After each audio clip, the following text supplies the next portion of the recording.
नमस्कार मित्रों। तो आज मैं चर्चा करने जा रहा हूँ एक ऐसे महत्वपूर्ण टॉपिक पर जो कि एक शिक्षक से जुड़ा हुआ है। और चूंकि मैं भी एक शिक्षक हूँ तो मैंने सोचा कि इस टॉपिक पर एक बार चर्चा जरूर होना चाहिए। दरअसल बात हो रही है एक ऐसे शिक्षक की जिनका नाम है रजनीश गंगवार, और जो कि बरेली में एक विद्यालय के अध्यापक हैं। दरअसल उनके द्वारा गाया हुआ कविता बहुत अधिक वायरल हुआ, और उस कविता के वायरल होने के बाद उनके खिलाफ उत्तर प्रदेश की सरकार ने एफआईआर दर्ज कर दिया। तो आप जानिए कि वास्तव में मुद्दा क्या था। दरअसल जो रजनीश गंगवार जी के द्वारा रचित कविता थी, उसके बोल कुछ इस तरह से थे। कांवर लेने मत जाना, तुम ज्ञान के दीप जलाना। इस लाइन पर सरकार को, हिंदू धर्म के मानने वाले संगठनों को आपत्ति है, जिसके कारण इनके खिलाफ थाने में शिकायत की गई और उसके बाद इस अध्यापक के खिलाफ एफआईआर दर्ज किया गया।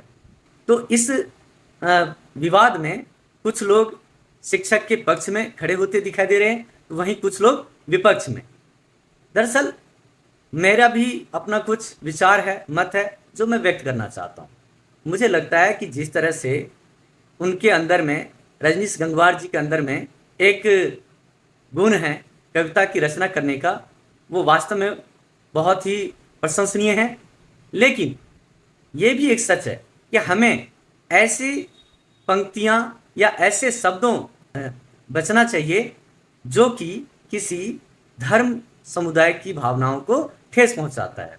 क्योंकि ज्ञान का दीप जलाना हम सब स्कूल में अध्यापक करते ही क्या है, हमेशा बच्चों को एक अच्छा इंसान बनने की प्रेरणा देते हैं, सभी धर्मों को समान रूप से मानने की बात कहते हैं कि सभी धर्मों का आदर सम्मान करें। लेकिन ये कहना कि तुम कांवड़ लेने मत जाना, तुम ज्ञान के दीप जलाना, कहीं ना कहीं विवादित है। और मुझे लगता है कि तुम कांवड़ लेने मत जाना, इस वाक्य को लिखना उचित नहीं था। क्योंकि जो धर्म होता है, जो आस्था होती है, वो किसी भी व्यक्ति का, किसी भी छात्र का, वो व्यक्तिगत मुद्दा होता है। तो व्यक्तिगत जो चीज़ें होती हैं उस पर टिप्पणी करना उचित नहीं होता और उससे बचना चाहिए। खासकर हम ऐसी टिप्पणी करें जिससे एक पूरे धर्म के खिलाफ कोई बात चली जाए। मैं ये नहीं कहता हूँ कि उनका जो मोटिव है वो यही रहा होगा कि वो हिंदू धर्म की आलोचना करें, लेकिन निश्चित रूप से कहीं ना कहीं तुम कांवड़ लेने मत जाना, इस वाक्य से ऐसा प्रतीत होता है कि उनकी जो मंशा थी वो कहीं ना कहीं भावनाओं को ठेस पहुंचाने की थी। और ऐसे में जो रजनीश गंगवार जैसे जो अध्यापक हैं उनको निश्चित रूप से माफ़ी मांगनी चाहिए और आगे से इस तरह की चीज़ों को करने से बचना चाहिए।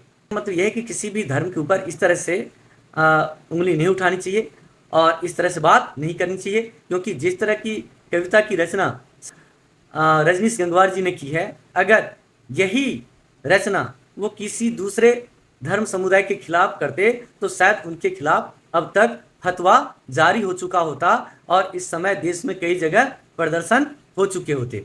तो मैं आप सभी से, जो भी शिक्षकगण हैं, अध्यापक हैं, सभी से ये कहना चाहता हूँ कि आप इस तरह के विवादित टिप्पणी करने से या विवादित रचनाओं को करने से, विवादित कविताओं को लिखने से बचें।